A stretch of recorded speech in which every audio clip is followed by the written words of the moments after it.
break the rules. It's fun, to a point. You see, I've got some guidelines I follow when it comes to expanding our roster of O-gauge trains, but as some of you might have noticed, I don't always adhere to those. What made me bend my self-imposed rules to add these engines? I've got some splaining to do. So if you missed it, I kind of outlined in a previous video why we get what we get for our railroad.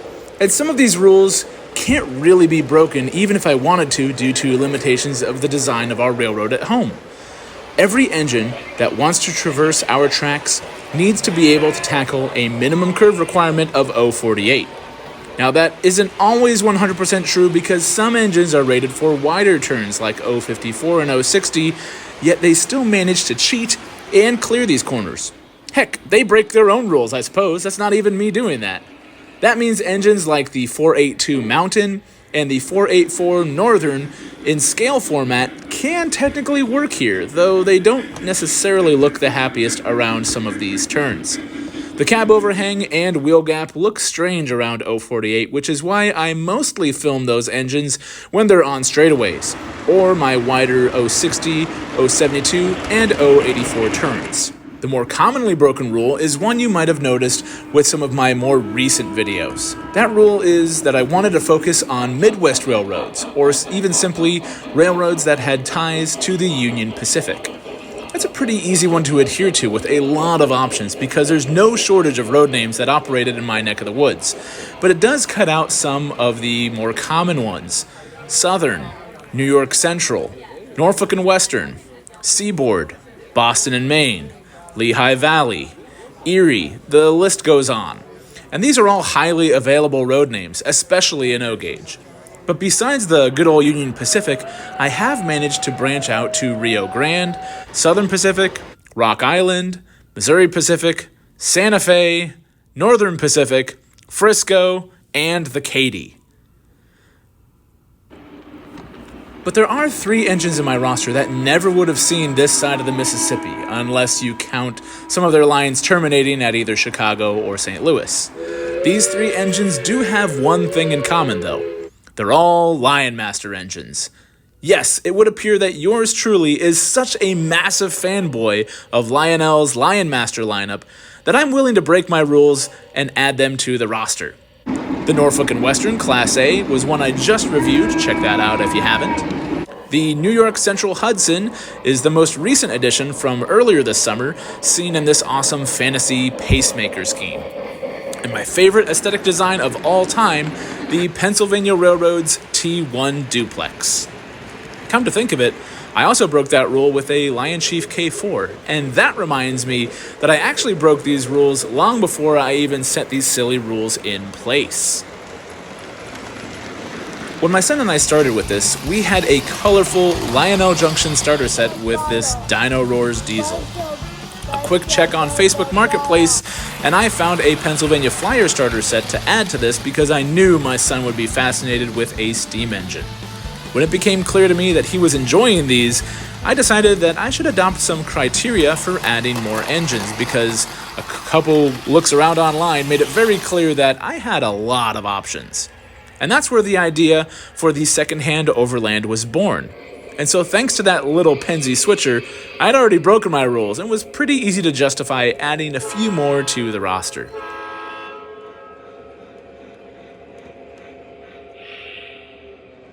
The downside, or supposed downside, of having all of these out-of-place engines here is now that means all of their matching rolling stock need to get added. And because I'm a history nut job, I find myself clearing the line of all of our Midwest-themed stuff whenever the East Coast guys are running. That takes a lot of time to switch out and a lot of storage for cars we don't run as frequently. It's kind of another self-imposed rule that only a boring adult like me would think up. My son would run whatever he wants, and I can tell he gets confused when I spend all this time switching things out just to make it right. It's not required, you can run anything with anything, but I figure if I went through the trouble to find all these cars to match the Penzi, the Pacemaker, and the Class A, I should use them. I have managed to save myself a little bit of trouble for another self-imposed rule that engines need to have a caboose to match. And that's easy to do with all my Union Pacific engine, but it means every time I add a new road name for something else, I also have to add a caboose to match, and that got a little exhausting.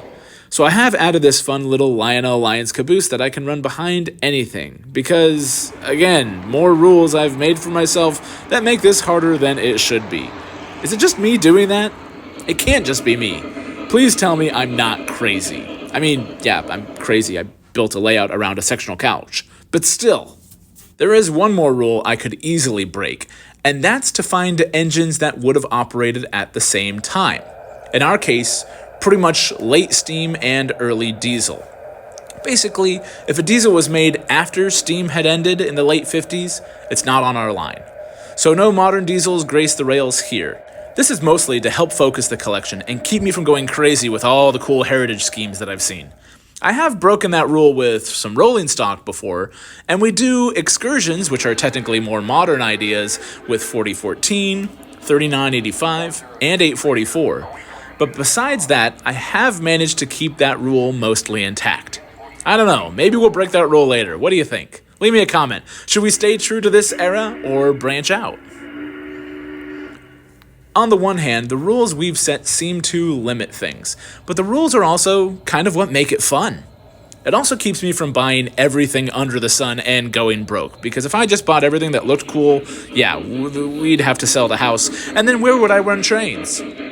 It's also fun to know that the trains on our line might have been passing each other in real life, and I do enjoy the research portion of my job before I add things to the roster, because I do look up to see, hey, did they actually use this road number and this engine during this time with this road name, and it's a lot of fun to do that. Then, when we add that engine, it's my job then to convey all that I've learned to my son, who is an information sponge. Oh, hi. It's really been rewarding to make this a moving history lesson with him, even when we're playing around or being silly with stuff. The passenger platform has been especially funny since I now apparently have voices for some of our frequent riders that he wants me to do. Maybe an I Love Toy Train style video is in the works with that? Stay tuned for that by subscribing and hitting the bell so you don't miss what's next. As always, leave a like, leave a comment, and tell us how you collect your trains. We'll see you on the next one.